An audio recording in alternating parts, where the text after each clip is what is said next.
3, go. This is team 3 with Jason, Carrie, Wanling, and Jill. We created our clusters based on several variables: total check-in time, total times in park, and total movements.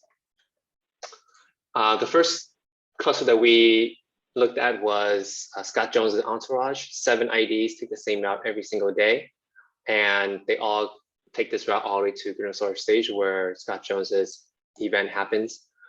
They all have the same, they could all come in at the same time at the same exact time, and for twice a day except for Sunday, we only came in once because of the cancellation because of the crime, therefore there was a cancellation.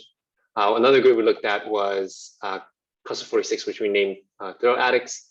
These people had the average amount of time in the park, but had a lower total average check-ins at the events. We call them the thrill addicts because they spent most of their time in the roller coaster alley and wetlands and spent very little time in Kittyland.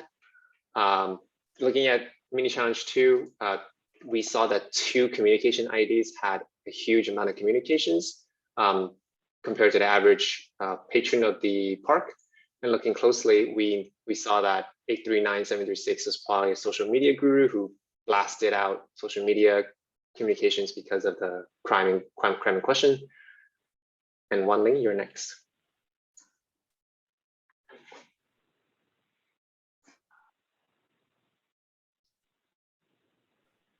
So during the communication, small multiple trailers, we can see the communication for each location in the park.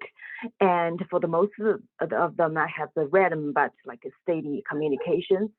And in the entry corridors, and there are some repetitive patterns in the other hours between 12 p.m. to 9 p.m. It's probably for the large group to enter and exit the park. And for the coaster alley, where the Scott Jones show is located, and there's some spikes that happen on 11 and 4 p.m. on Friday and Saturdays, and we indicated that it's the times that his show's scheduled, except the Sundays where the show's canceled. For the communication and the locations, and we see a large volume of communication happen on the wetland, and the Kiddoland has the less communication account over the 3 days. And on the communication box plaza, we see the coaster alley didn't have much large volume of communication, and we'll assume it probably due to the Scott Jones event happened and less people communicated at that time. And there are spikes in communication happened on the 12 p.m. on Sunday, including like 23,000 accounts. And we'll assume that's where that's when the vandalism happened, and it's also in the wetland.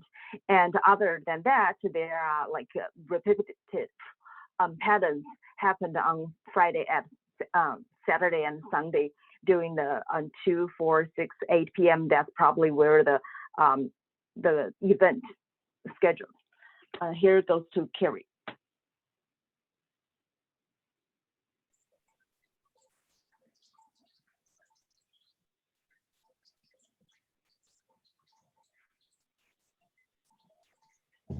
This visualization tracks the movement patterns at the Grinosaurus stage where Scott's event is held.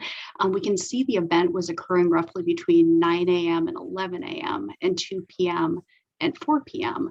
on Friday the 6th and Saturday the 7th. But on Sunday, we see less of a turnout, but more telling, we see that the 4 o'clock event did not occur at all. And that supports our theory that the crime occurred on Sunday in the morning when the event was happening. And this graphic shows the differences in communication between the limited number of high frequency users of the communicator in gray compared to the people that are using it less in teal here. The majority of users don't use it very often, but even there we can see a clear spike at 12 o'clock or right around 12 on Sunday. When we know that the communicator that sent out all of the messages to everybody went out, and even the people that are not using it very much, all day their communication picks up. And I'll turn it over now to Jill.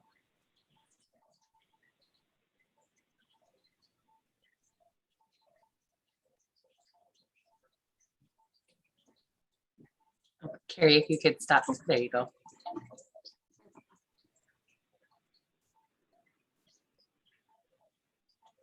Okay, so here we are looking at a deeper dive into the clusters that we originally found in mini challenge 1. A lot of them didn't have anything too surprising except for this cluster 49. We could see flat lines here. There's not a lot going on, but when you get to the wetland, you can see that at the same time over each day of the weekend, there is more activity or more communication happening. And so that's an indicator that maybe somebody, this group is a small group of 10 people, that maybe they were staking out the event location or the, and then here is where we are looking at the external communication specifically, trying to reconfirm that people were communicating externally to tell them maybe they saw the police or they saw something happening. And this was on at Sunday at 11 a.m. So this also led us to believe that this is where the crime may have happened. The last thing we have to show is,